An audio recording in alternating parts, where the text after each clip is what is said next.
네, 안녕하십니까. 기초한국사 강의를 진행하고 있습니다. 지난 시간에 저희가 기초한국사의 4강째였었죠. 고대국가의 발전에 대해서, 즉 고구려 백제 신라와 통일신라 발해의 정치 구조까지는 아니었었고요. 정치 변천 과정에서의 주요 왕들의 업적을 중심으로 해서 살펴봤습니다. 자, 이 시간에는 신라 사회의 골품제도와 화백, 화랑도에 대한 설명을 좀 드리도록 하겠습니다. 자, 우선 신라 사회의 이 내용들을 보기 전에 한국사에서의 신라, 고려, 조선 사회의 특징을 좀 보고요. 신라 사회의 내용을 정리를 한번 해보시죠. 이거 한번 보시겠습니까? 우리 신라 사회 그러면 어떤 사회입니까? 한마디로 얘기하면은 신라 사회에서 얘기할 것은 한두 가지는 아니죠. 그렇죠? 네, 신라 사회라고 하면은 그냥 이렇게 얘기하시면 됩니다. 골품제 사회다. 신라 사회 이꼴 골품제 사회. 이렇게 얘기하세요. 골품제 사회는 혈연을 토대로 하는 혈연 본위의 폐쇄적인 사회다. 즉, 꽉 막힌 사회다라고 이제 보시면 됩니다. 그 혈연본의 폐쇄적인 사이다라고 얘기하는 사람들은 뭐를 그 근거로 얘기를 합니까? 라고 하면은 우리가 이제 이 시간에 정리해야 될 부분이죠. 골품제도, 화백, 그리고 뭔가요? 하나는 화랑도입니다. 이거를 통해서 본 신라 사회는 골품제 사회다. 즉, 혈연본의 폐쇄적인 사회다라고 얘기를 하시면 돼요. 아시겠죠? 그러니까 골품제 사회라고 할 때는 이 세 가지 요소를 포함을 하고 있다라고 보시면 됩니다. 신라 다음은 어디죠? 고려인가요? 고려. 자, 고려는 무슨 사회라고 그래요? 문벌 귀족 사회다 라고 얘기합니다. 여기서 문벌 귀족할 때 문은요, 문무할 때 문이 아닙니다. 즉 인문할 때 문이 아니고요. 이 문은 가문 문자를 씁니다. 가문 문자. 가문문 그렇죠. 그러니까 다시 하면은 가문의 권위를 중시하는 사회다. 이게 고려 문벌귀족 사회예요. 골품제 사회를 혈연본위의 폐쇄적 사회다라고 할 때 문벌귀족 사회는 어떤 사회냐? 고려 문벌귀족 사회는 초기의 문벌귀족 사회하고요. 12세기 이후의 문벌귀족 사회의 모습이 달리 나타납니다. 즉, 초기의 문벌귀족 사회는 신라 사회의 모순을 극복한 사회예요. 즉, 혈연을 본위로 했던 사회에서 뭐를 본위로 하는? 능력이죠. 이 능력 본위의 폐쇄적인 사회가 아니라 뭘로? 개방적인 사회로 바뀌었습니다. 폐쇄적에서 개방적인. 그래서 혈연본위에서 능력본위 사회로. 그러면 신라 골품제 사회를 혈연본위의 폐쇄적 사회다라고 할 때 이 세 가지를 얘기했지 않습니까? 그럼 고려는 능력본위의 개방적인 사회다라고 할 때 그 근거는 뭐가 있냐라고 하는 거죠. 광종제 때 가면은 과거 제도가 실시가 되죠. 그러니까 과거 제도의 실시는 고려 사회가 능력 본위의 개방적인 사회로 바뀌었다라는 증거이기도 합니다. 거꾸로 얘기할 때요. 아시겠죠? 근데 역사라고 하는 건 어때요? 항상 오르막길만 있는 건 아니죠. 내리막길도 있습니다. 다시 오르막길이 있죠. 우리 삶 자체가 그러잖아요. 항상 어려운 건 아니잖아요. 지금 여러분들 준비하시는 이 과정도 굉장히 어렵지요. 그러나 끝은 있습니다. 정상은 있거든요. 잘 나갈 때 잘 가야 됩니다. 여러분이 나중에 공무원 시험에 합격하셔가지고 무소불위의 어떤 권위를 가지고 권력을 휘두르다 보면 떨어집니다. 잘 가셔야 됩니다. 근데 이제 오르막길이면 내리막길이 있고 다시 또 오르막길이 있고 이래요. 역사 이론에서는 순환상환이라고 그래요. 경제학에서는 순환경제라고 그래요. 그래서 어떤 거 주식시장도 그러지 않습니까? 올라갔다 떨어졌다. 다 이러죠. 역사도 그렇다는 얘기입니다. 혈연본위에서 능력본위, 폐쇄적인 사회에서 뭘로? 개방적인 사회로 바뀝니다. 그러다가 12세기 이후에 가잖아요. 능력본위의 개방적인 고려 문벌귀족 사회가 다시 혈연을 본위로 하는 혈연본위의 개방적인 사회에서 뭘로? 폐쇄적인 이러한 사회로 변질이 되는 거죠. 능력에서 다시 혈연본위, 개방적인 사회에서 폐쇄적인 사회로 바뀌는 겁니다. 왜 이렇게 바뀌었을까라고 하면은 정치 면에서 음서, 경제 면에서는 공음전식과 그래서 둘 다 5품 이상의 관리들이 특혜를 입은 거죠. 여기다가 그네들끼리끼리 혼인하는 겁니다. 근친혼이라든가 동성혼 이런 거죠. 특히 고려 왕실 같은 경우는 전부 종내혼이에요. 고려 왕실의 여자들이요.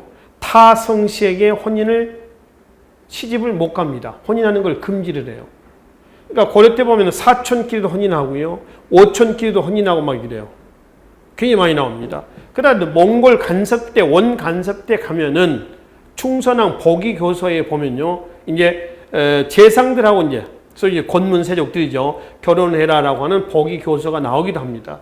여튼 근친혼, 동성혼이 굉장히 많이 나왔습니다. 이거를 통해서 본 고려 문벌기록 사회는 혈연본의의 뭘로 폐쇄적인 사회로 변질됐다라고 하는 겁니다. 그러면은 다시 신라사령 가봅시다.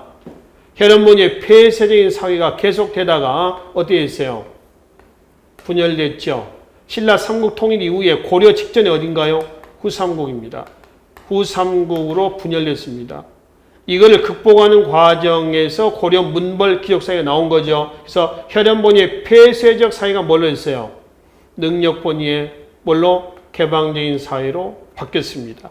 그래서 신라에서 고려로 이행은 단순한 왕조의 거치가 아니라 사회의 변화라고 그래요. 어떤 사회? 골품제 사회에서 문벌 기록 사회로의 변화였었으며 좀 크게 본다면은 고대 사회에서 중세 사회로의 이행이었다. 이렇게 보는 거죠. 그러니까 단순한 왕조의 교체가 아니라는 얘기입니다. 사회 자체가 바뀌었다는 겁니다. 판이 바뀝니다. 근데 사회가 바뀌면 뭐가 바뀌는 것 같아요? 여러분들. 사회가 바뀌면 뭐가 바뀔까요? 이건 옛날의 칭이랑 똑같습니다. 뭐가 바뀔 것 같습니까? 사회가 바뀌면 문화가 바뀝니다. 자, 고대 사회에서 중세 사회로 사회가 바뀌죠. 그럼 문화가 바뀌어요. 그래서 삼국 통일신라 발해가 고대 문화다라고 한다면 고려는 중세 문화입니다. 어떻게 바뀌었을까요? 문화를 창작하고요. 향유할 수 있는 계층이 많아진 거예요? 아니면 작아진 거예요? 많아집니다. 대중화되기 시작한다는 거죠. 거꾸로 얘기합시다. 문화가 바뀌잖아요. 그럼 사회가 바뀌었다는 겁니다. 트렌드 자체가 바뀌어버리거든요. 그러니까 사회와 문화는 항상 같이 갑니다. 우리 고등학교 커리큘럼에 보면 말이죠. 커리에 보면은 사회 문화라고 하는 어떤 커리 하나 있죠. 지금 없나요? 있나요? 잘 모르겠습니다. 하여튼 제 기억에 사회 문화라고 하는 과목이 있어요. 커리가 있단 말이에요. 그럼 사회는 사회, 문화 이렇게 하지 왜 사회 문화냐라고 하는 거죠. 항상 같이 가거든요. 같이 가서 사회 문화 이렇게 같이 배우는 겁니다. 그래서 문화가 바뀌면은 사회가 바뀐다. 또 사회가 바뀌면은 문화도 바뀐다라고 하는 겁니다. 그래서 문화는 소수의 지배층이 독점하던 시절에서 다수의 사람들이 공유할 수 있는 문화의 향유층이 좀 넓어졌다라고 하는 걸 알 수가 있습니다. 그럼 봅시다. 그래서 이제 그 분열된 이 모순이 분열된 것을 수습을 했잖아요. 수습했는데 다시 12세기 가면 또 이렇게 변질됐습니다. 변질되게 된 요인은 뭐다? 이것 때문이다. 그래서 변질이 돼가지고 이것이 변질돼서 후삼국으로 분열됐듯이 12세기 이후에 혈연본의의 폐쇄적인 사회의 모순이 누적이 돼서 폭발한 첫 번째 사건이 있습니다. 나중에 우리가 또 고려 문벌 귀족 사회에서 한번 보겠습니다만은 1126년에 이자금의 난과 이자금의 난의 결과가 원인했던 1135년에 묘청의 서경천도운동이에요. 이 두 사건으로 인해서 고려 문벌 귀족사는 어떻게 했어요? 휘청거립니다. 휘청거려. 그러다가 1170년 뭔가요? 무신정변입니다. 무신정변을 해서 고려 문벌 귀족사는 박살나는 거죠. 무신정변 이전을 고려 전기, 이후 후기라고 이제 시대 구분의 기준점이 되기도 합니다. 이런 변천 과정입니다. 이게 고려 문벌 교사의 모습이에요. 자, 고려 다음은 어딘가요? 조선이나요, 조선? 조선은 무슨 사회라고 그러죠? 양반 관료제 사회라고 그래요. 양반 관료제 사회다. 마찬가지입니다. 고려에서 조선으로의 이행도 단순한 왕조의 교체가 아니라 문벌 귀족 사회에서 뭘로 양반 관료제 사회로의 변화가 있었으며 역시 단순한 왕조 교체가 아니라 사회 변화했다. 중세에서 어디로? 근세 사회로의 변화했다. 이 근세 사회로의 변화는 근세 문화의 변화와 같이 간다. 그러니까 문화 변동과 사회 변동 같이 간다라고 하는 것이죠. 예를 들어서 이제 문화 같은 경우 다 나왔으니까 조선시대가 나왔으니까 한번 봅시다. 이렇다는 얘기입니다. 원뿌령의 모양을 하나만 좀 기억을 좀 해두시면 되겠습니다. 그래서 문화를 창작하고 향유하던 계층이 지배층, 뭐 진골이나 귀족 등이죠. 이 진골 귀족들 또는 서울, 지역적으로 보면 서울, 수도에 국한된 시기는 신라 고대 여시대 때입니다. 그다음 문화가 서울에서 지방으로까지 이제 확산된 여식입니다. 좀 대중화됐죠? 고려입니다. 이 중세 문화는 지방 문화라고 그래요. 고대 문화는 도시를 중심으로 한 문화였다. 라고 한다면은 고려 중세 문화는 지방 문화입니다. 고려 건국의 주역은 지방 호족이거든요. 걔네 중앙으로 가고 지방으로 내려오는 과정에서 지방 문화도 발달합니다. 한편 조선 문화는 조선 근세 문화는요. 한글이 개창이 되면서 세종대 때 한글을 가지고 일반 민중들도 문화의 대열에 동참할 수가 있었습니다. 그래서 조선시대 때 가면은 문화의 기반이 대중화됩니다. 즉 서민들도 문화의 대열에 동참할 수 있는 계기가 됐다라고 하는 거죠. 그래서 민족 문화의 기반이 저변층으로 확대가 된 시기라면은 조선 이렇게 얘기를 한다는 거죠. 그래서 이게 고대 문화, 이게 중세 문화, 근세 문화입니다. 어때요? 문화가 갈수록 한 단계씩 뚝뚝 떨어집니다. 그렇죠? 뚝뚝 떨어져. 대중화돼 가는 거죠. 이거는 문화가 발달하고 있는 거예요? 아니면 퇴보하고 있는 거예요?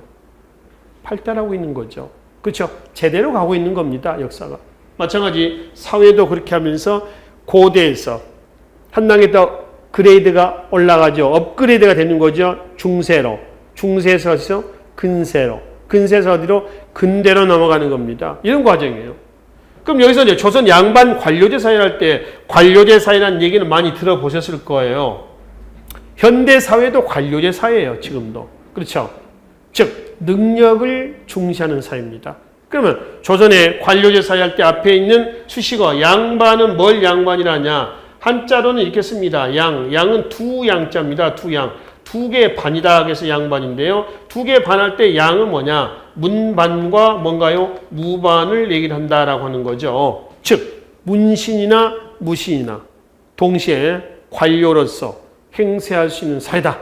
그러면 고려 사회, 고려 문벌 기록사의 능력본의 개방적인 사회보다도 훨씬 더 능력본의 개방적인 사회가 되는 거거든요. 왜? 무신들도 관료로서 행사할 수 있다라고 하는 측면이거든요. 그러면 양반 관료제 사회라고 할 때 그 근거 자료는 뭐냐? 그러면은 고려시대 때 실시가 안 됐던 과거의 묵가 있죠, 묵가. 이 묵가가 조선시대 때 실시가 됨으로 인해서 보세요.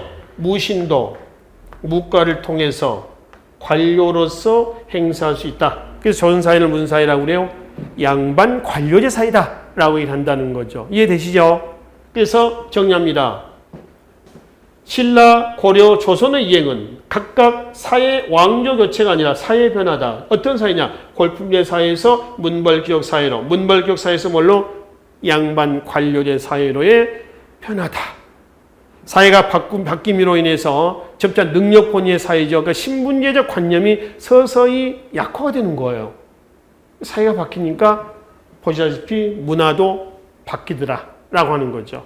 좀 폐쇄적인 그런 분위기에서 좀 개방적인 분위기로 바뀌고 있다는 것을 확인해 볼 수가 있습니다. 이게 우리나라 한국 사회에서의 사회 발전 단계입니다. 아시겠죠? 자, 그러면 이걸 전체적으로 우리가 다 볼 필요는 없고요. 사실 여기서 사회 얘기가 나와서 고려, 조선 사회 얘기를 같이 좀 살펴본 것 뿐입니다. 우리가 여기서 정리해야 될 부분은 골품제도 하고요. 화백하고요. 그럼 뭔가요? 화랑도. 이 세 가지만 보시면 됩니다. 역시 왜 이걸 봐야 된다고요? 시험에 자주 출제되는 거니까, 시험에 자주 나오는 거니까 우리는 그런 내용들을 중심으로 살펴본다는 거예요. 그 중에 골품 제도부터 한번 살펴봅시다. 자, 자료 좀 봅시다. 교재. 골품 제도의 성립 시기, 성립 배경이 나와 있죠. 성립 시기는 고대 국가가 신라가 고대 국가로 발전하는 과정에서, 그렇죠?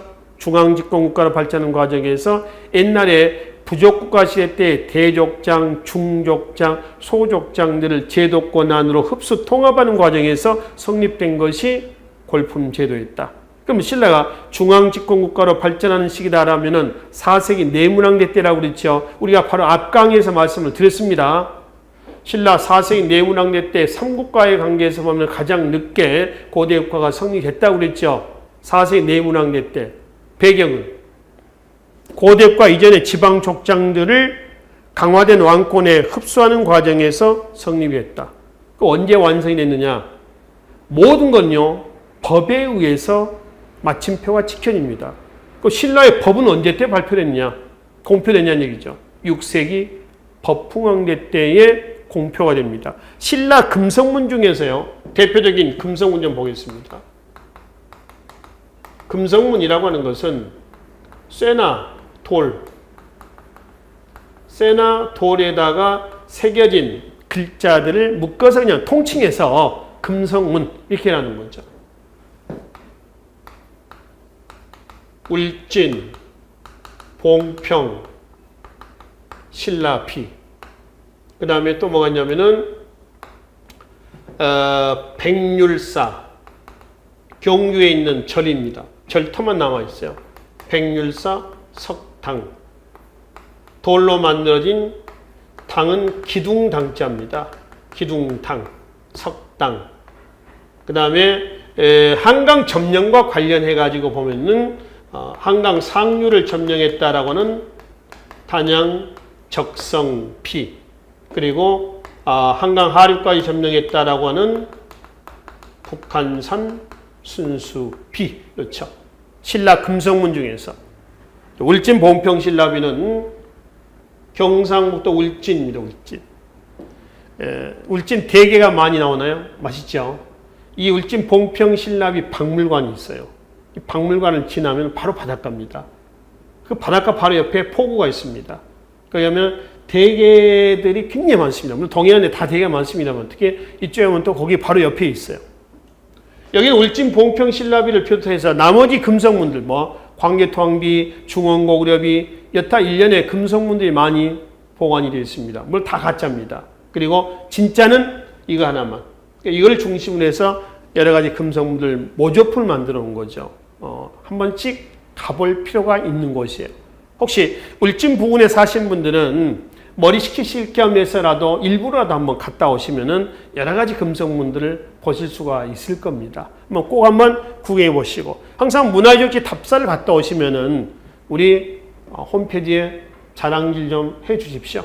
어디 우리 지역에는 뭐가 있으며 뭐가 있는데 이번에 한국사 박용선 선생님 얘기들 한번 다녀왔다. 괜찮더라. 그래서 홍보 좀 해주시고, 지역 홍보도 되고요. 본인으로 하여금 본인은 역사 학습도 될 거고, 꼭 먹고 알 먹고, 그렇죠. 또 직접 가서 보는 것들은 잘 안 잊어먹습니다. 잊어먹지 않죠. 제가 이제 말씀드렸던 것 중에 이런 게 있지 않습니까? 앞서 이제 학습 방법에서 우리가 온라인으로 지금 강의를 좀 진행하고 있습니다만은 한 달에 한 번 정도 오프라인 강의를 가지려고 하고 있습니다. 하지만 저희 공드림 학원의 어떤 그 특징이 그렇죠. 단순히 온라인만을 통해서 하는 것, 또 타 학원처럼 말이죠. 상업적인 부분에 이렇게 투자하고 이런 것이 아니라 진정성을 가지고 말이죠. 사람 냄새 나는 그런 학원.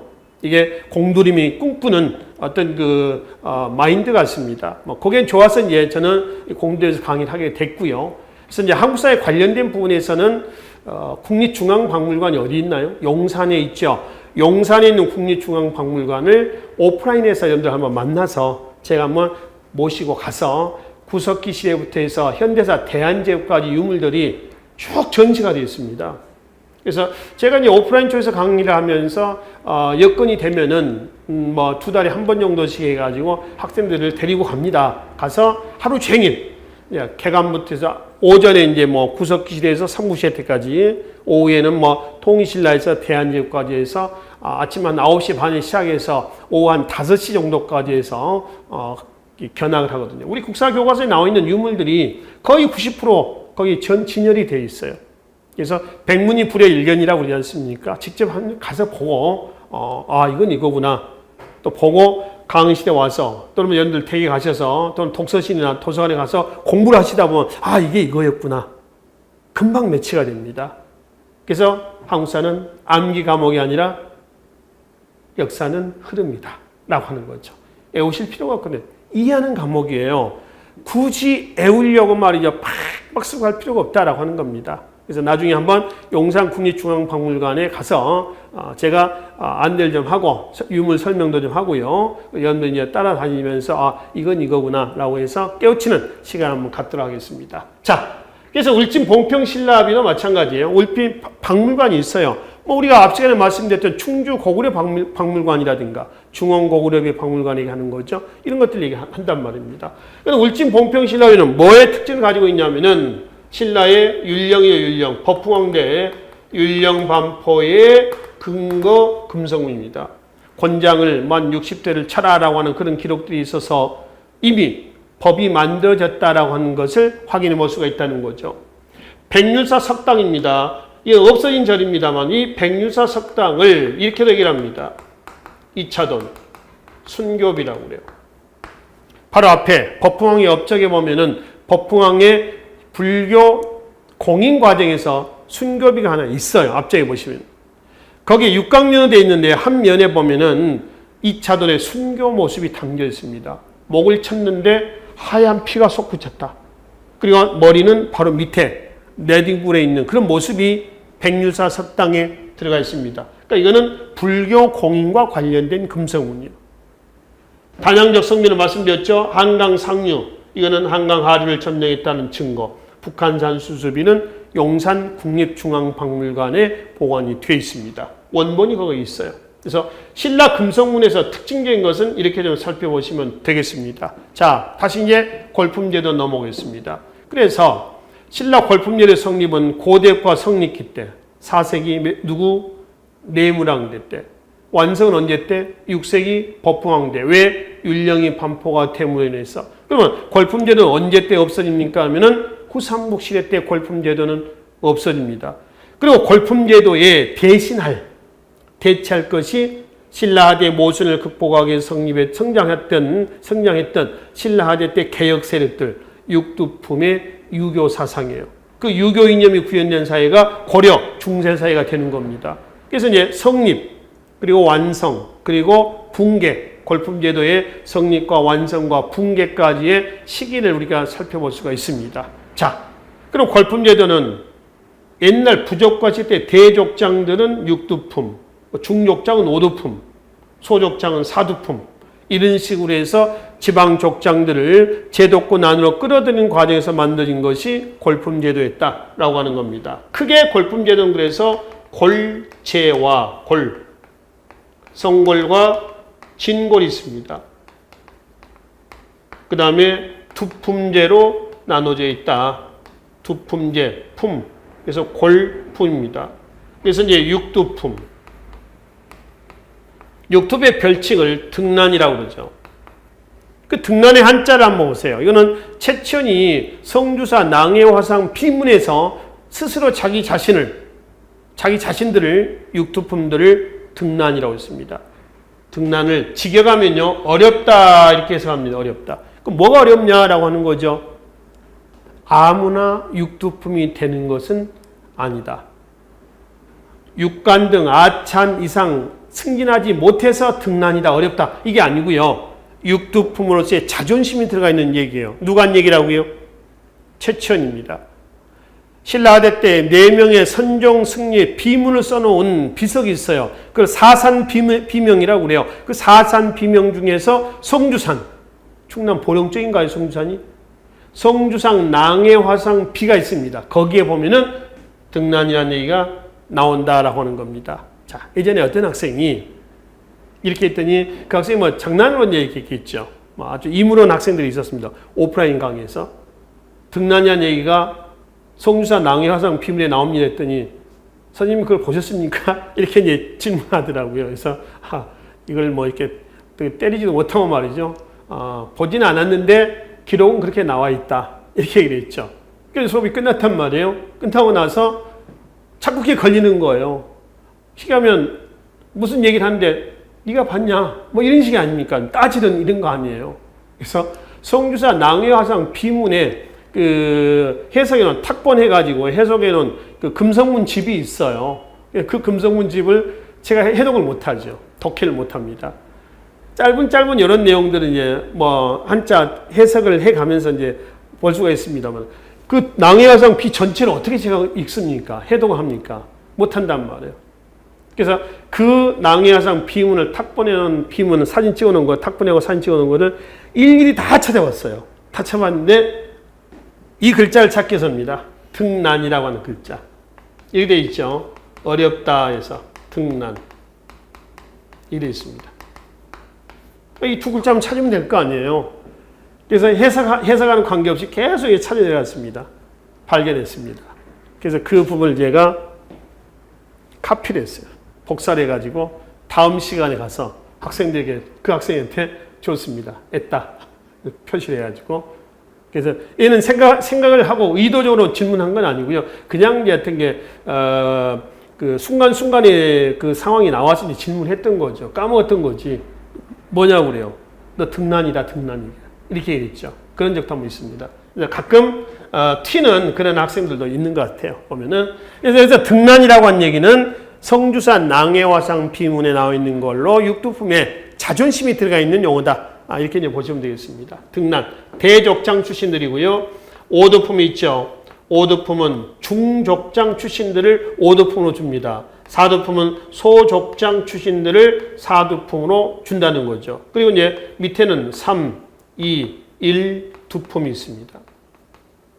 만들어질 때는 8개조니까 1, 6에서 6개, 7개, 8개 품계로 되어 있어요.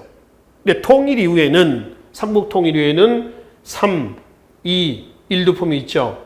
얘네들은 평민 계급으로 흡수가 됐고요. 성골부터 4두품이 있죠. 얘네들은 뭐가 되죠? 귀족이 되는 거고요. 신분 계급에서 귀족과 평민과 밑에 뭐가 있나요? 맨 밑에 대부분 노비로 구성된 뭐가 있어요? 천민이 있죠. 그래서 삼국의 신분제도를 골품제도와 연관해서 우리가 살펴볼 필요가 있어요. 세 계층을 했습니다. 귀족과 평민과 천민. 그치? 그래서 삼국의 이 귀족, 평민, 천민의 신분제도는 대체로 엄격 세습이다. 이렇게 얘기를 합니다. 즉, 계층 간의 차이가 분명하였다. 엄격 세습됐고요. 계층 간의 차이가 분명히 있다는 얘기는 딱딱 끊어냈다는 겁니다. 이렇게 혹은 이렇게 섞이지 않는다는 거예요. 분명하게 시각적으로 나눠져 있습니다. 그러니까 이 사람하고 세워놨어요. 그러니까 우리가 시각적으로 봤을 때 얘는 귀족이구만, 얘는 평민이구만 알 수 있는 구조입니다. 그래서 계층 간의 차이가 분명하였다. 이렇게 합니다. 이 골품 제도예요.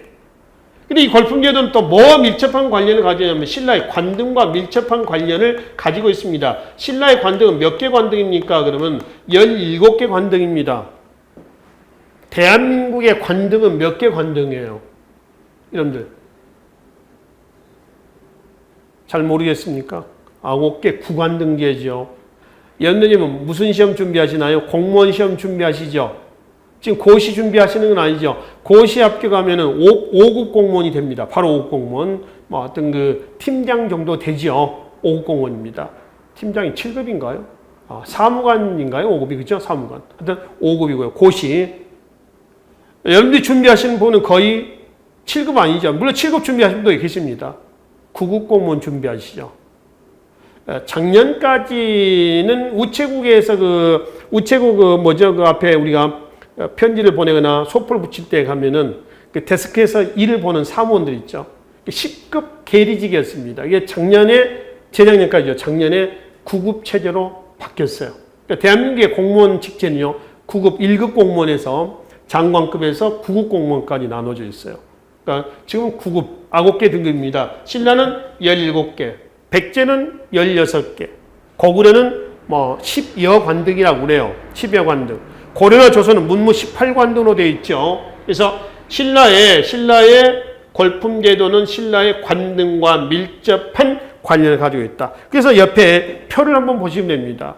1관등에서 17관등까지 되어 있죠. 그중에 진골은 1관등에서 17관등 조위까지 다 찾을 수가 있습니다.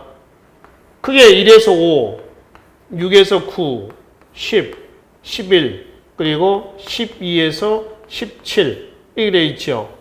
그 표 참고하시면 됩니다. 진골, 6두품, 5두품, 4두품 이렇게 있죠. 자, 여기서 진골은 1관등에서 1관등 2벌찬이죠. 2벌찬에서 17관등 조위까지 다 차지할 수가 있습니다. 그렇죠. 6두품은 어디까지 올라갈 수 있습니까? 6관등 아찬까지 올라갑니다. 아찬 이상은 못 올라갑니다. 밑에는 다 차지할 수 있어요. 5두품은 10관등 대남아까지 올라갈 수가 있습니다. 4두품은 12관등 대사까지 올라갈 수가 있습니다. 그러니까 관직 상한선이 있다는 거예요. 그리고 1에서 5 있죠. 얘네들 여기는 공복 색깔이 무슨 색깔 입어요? 자색을 입습니다. 자색. 6에서 9는 비색입니다. 10, 11 두 개는 청색을 입습니다. 그 다음에 12에서 17관등까지는 뭘 입어요? 황색을 입습니다. 자색, 비색, 청색, 황색 이렇게 구분이 되어 있다는 거죠. 자색은 진골만 입는다는 거죠. 자색을 입은 이 사람들을 대등이라고 했다. 대등만이 화백회의에 참여합니다. 화백회의에 참여한 사람들은 자색 공복을 입는 거고 진골만이 참여할 수 있다는 거죠. 화백회의에 참여하는 대등 중에서 가장 우두머리 대등을 법흥왕대에 만들어진 제도죠. 뭐라고 그래요? 상대등이다. 상, 최고다. 이런 얘기죠. 우두머리, 최고, 으뜸 이런 의미가 되는 거죠.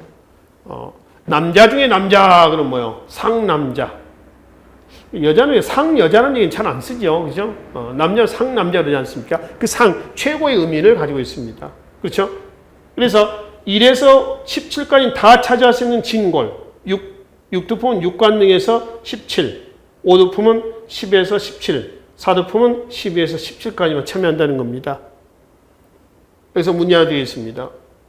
공복 색깔은 골품과 관계가 되어 있어요? 관등과 관계되어 있어요? 관등과 관계되어 있죠. 그렇죠? 진골이라고 그래서 뭐 자색만 있고 6두품이라고 해서 비색만 있고 이런 게 아니란 얘기예요. 그죠? 1에서 5관등은 무조건 자색, 6에서 9관등은 누가 됐건 간에 비색을 입습니다. 5두품은 청색과 황색만 입을 수가 있죠. 4두품은 황색만 입을 수가 있죠. 이런 식이에요. 관등과 공복은 관계가 되어 있다라고 하는 거죠. 이게 골품제도예요. 특히 이 골품제도 표에서 보면은 밑에 디귿, 리을 묶어 놓으세요. 이 6두품들이 있어요. 6두품들. 이 6두품들의 역할에 꼭 좀 주의 좀 해두십시오. 6두품들. 신라 중대 때 6두품하고요. 신라 하대 때 6두품의 역할이에요. 역할. 우리가 앞 시간에 신문학례 때 말씀드렸습니다마는 신라 중대 때의 6두품은 왕권 강화에 천병을 담당했습니다. 즉 전제 왕권 강화의 핵심 참모 역할을. 근데 하대 때는 거기에 등을 돌립니다. 골품 세력이 됐다. 골품제도의 모순을 극복하기 위해서 이 6두품 얘네들은 도당 유학생으로 당에 건너갔다 온 유학생으로서 유교 사상을 토대로 골품제도의 모순을 치료해 나가는 겁니다. 그러니까 골품제도는 후삼국 시대 때 없어졌다고 그랬잖아요. 후삼국 시대 때가 신라 하대 때 아닙니까? 그렇죠? 그래서 이것과 얘네들이 누구랑 결탁하는 거예요? 신라 하대 때에 반골품세로 성장했던 지방호족. 지방호족의 사상적 기반은 뭐냐 그러면은 불교의 선종과 지방에서 그네들의 입지를 정당화시켜줬던 뭐가 있어요? 풍수지리선. 즉 얘네들과 이것들이 엮어지면서 신라하대 모순을 극복을 하고 고려 중세 사회를 개창하는 주역 주체 사상으로 등장했다는 겁니다. 따라서 신라에서 고려로 이행은 단순한 왕조 해체가 아니라 사회 자체가 바뀌었다. 골품제의 모순이 해체가 되고 이 사람들에 의해서 새로 만들어진 문벌 귀족 사회로 넘어왔다. 이렇게 보는 거죠. 이해되시죠? 그래서 이제 그 골품제도하고 그리고 이제 관등하고의 관계, 또 신분제도 관계 여러 가지가 이제 묶여져 있습니다. 골품제 사회를 구성하고 있는 첫 번째 요소 골품제도와 그 다음에 화백과 화랑도가 있습니다. 이 화백 화랑도는요. 시족사회 유풍을 계승한 거라고 그랬죠. 시족사회. 시족사회는 신석기 사회를 시족사회라고 했습니다. 시족사회의 유풍을 계승한 자료다. 만장일치로 운영됐으며 시족사회 청소년 집단에서 긴한 그 화랑도에 있었단 말이에요. 이해되시죠? 그러면 그 화백부터 한번 보겠습니다. 자, 화백은 다수결이에요? 아니면 만장일치예요? 만장일치입니다. 주의하세요. 여기서는 그냥 아실 것 같지요? 막상 시험장에만 가보세요. 긴장이 됩니다. 굉장히 긴장이 되거든요. 왜 그러겠어요? 1년 준비해서 공부하는 겁니다. 1년 공부해서 시험장에 가는 겁니다. 1년이거든요. 1년은 길기도 하지만요. 짧기도 해요. 금방 가기도 합니다. 이거 문제 하나를 가지고 말이죠. 자기의 인생이 바뀔 수가 있어요. 엎치락 뒤치락 될 수가 있거든요. 얼마나 긴장되겠어요. 그렇죠? 물론 뭐 국가직도 있고 지방직도 있고 다른 직렬의 시험도 있겠지만은 하나하나가 중요하지 않습니까? 한국사 능력 검정 시험이라고 아시잖아요. 한국사 능력 검정 시험이 2005년에 시작이 됐습니다. 지금 10여 년 됐죠. 근데 거기에 처음에는 지금 고급, 중급, 초급이 나는데 처음에는 1급, 2급, 3급, 4급 이렇게 돼 있었어요. 2005년에서 2006년까지는 1급 시험이 없었어요. 너무 난이도가 높고 그러니까. 2007년에 1급 시험이 처음 생겼어요. 2007년도에 제가 1급 시험을 처음 생겼을 때 처음 응시했습니다. 그때는요. 전부 객관식은 아니고 지금 다 객관식이잖아요. 오지선다로 있고 그때는 주관식도 있고요. 논술형도 있고요. 단답식도 있었습니다. 2007년 1급 시험에 그 자료가 이제 홈페이지가 있으니까 한번 찾아보시면 됩니다. 그래서 500자로 쓸 거, 200자로 쓰는 거, 단답식으로 쓰는 거 이런 게 문제가 있었어요. 그래서 저도 이제 1회 때, 그러니까 1급 1회 때가 되는 거죠. 시험장에 갔어. 2007년 시험장에 갔습니다. 전공 과목 아닙니까? 전공 과목인데 긴장이 돼요. 또 5과목 보는 것도 아니에요. 딱 한 과목 한국사 능력 검정 시험인데 얼마나 긴장이 되냐는 얘기예요. 손에 막 땀이 나가지고요. 볼펜 쓰다가 땀을 막 닦고 막 쓰기도 하고 막 그랬습니다. 논술형 쓸 때 그렇게 썼어요. 근데 생각하면서 답을 쓰면서 이런 생각을 해봤어요. 나중에 학생들이 많아질 텐데 수험생들이 이거 어떻게 누가 채점을 하겠냐는 얘기예요. 어떤 객관성을 가지고 채점을 할까 걱정했는데 아니나 다를까 한 3, 4년 정도 시행을 하다가 객관식 문제가 딱 바뀌었더라고요. 그럴 수밖에 없어요. 채점 문제거든요. 누가 채점합니까? 못하는 거죠.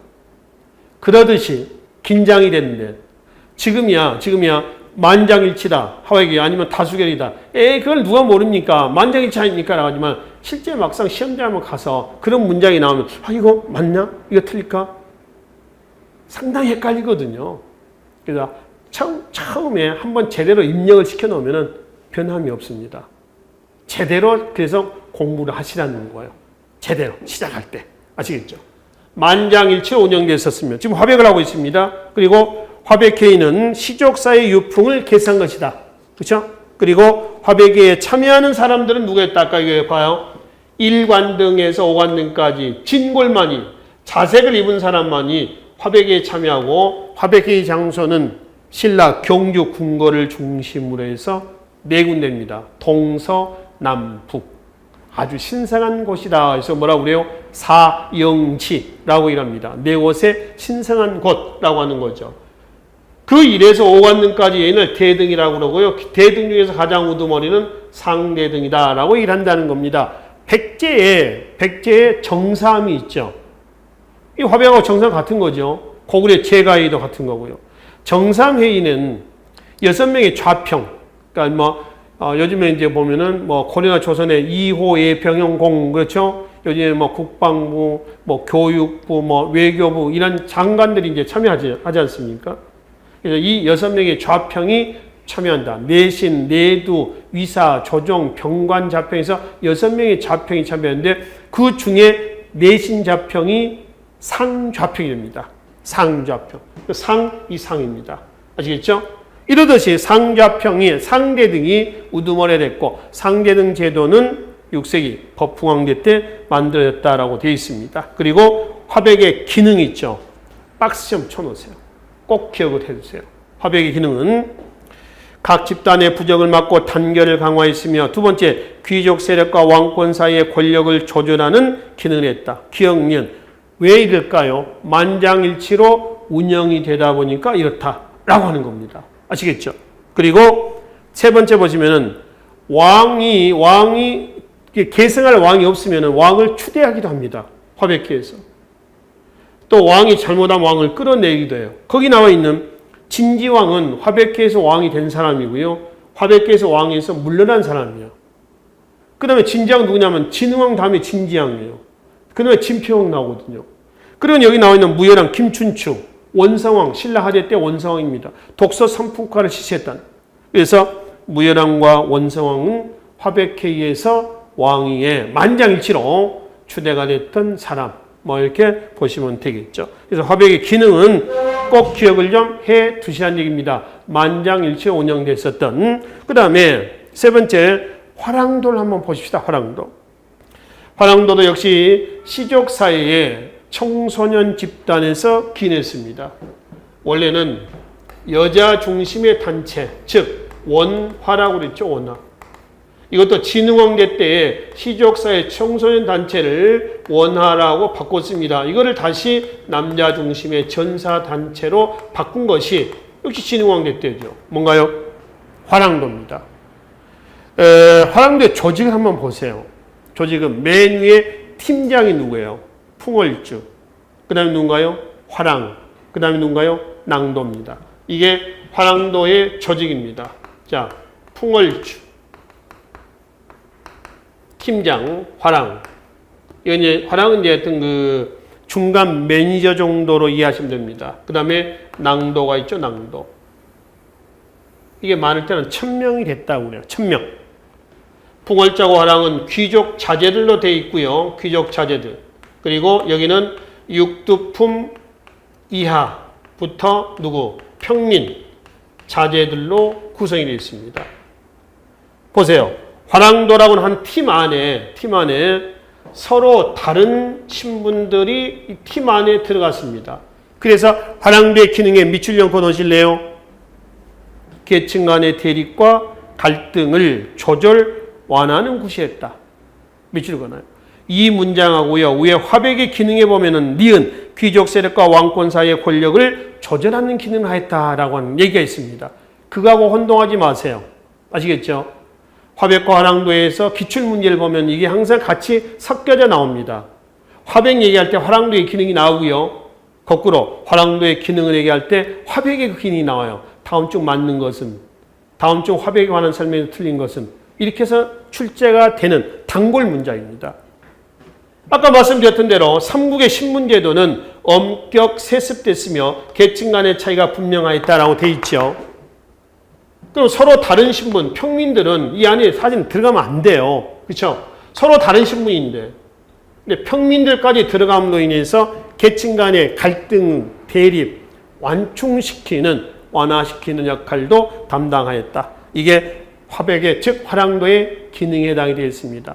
진흥왕 다음에 왕이 누구라고 했어요? 진지왕이라고 그랬죠? 화백회에서 왕이 추대가 됐던. 진지왕 다음에 누구예요? 진평왕입니다. 진평왕대 때 원광법사위에서 화백의, 즉 화랑도의 세속 5개, 화랑도의 이념이 만들어져요. 그 세속 5개가 맨 밑에 사운이충, 사친이요, 교우이신, 임전무태, 마지막 살생유택에서 세속 5개가 나와 있습니다.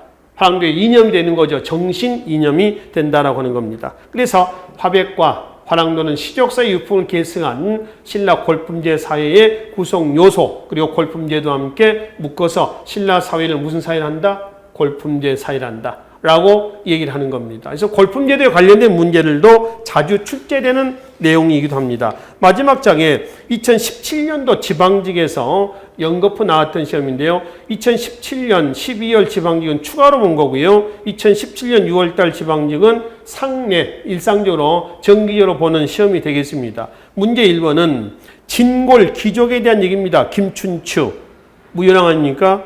김주원, 진골 귀족에 대한 얘기고요. 그리고 2번은 정삼, 신라의 화백이라든가 고구려의 제가해이라든가, 그렇죠? 또 백제의 정삼회의라든가 이거에 관련된 얘기예요. 그러니까 이런 자료를 제시하고 그 나라의 제도라든가 사회 문화 이런 것들을 묻는 문제들이 이런 형태로 출제가 된단 말이에요. 그래서 기출 문제를 보시면서 이 시간에 정리했던 골품제도, 화백, 화랑도에 대한 얘기까지 해서 살펴보시면 되겠습니다. 자, 그래서 오늘 5강째 신라 골품제 사회에 대해서 살펴봤고요. 다음 시간에는 새로운 주제를 가지고 또 찾아뵙도록 하겠습니다. 수고하셨습니다.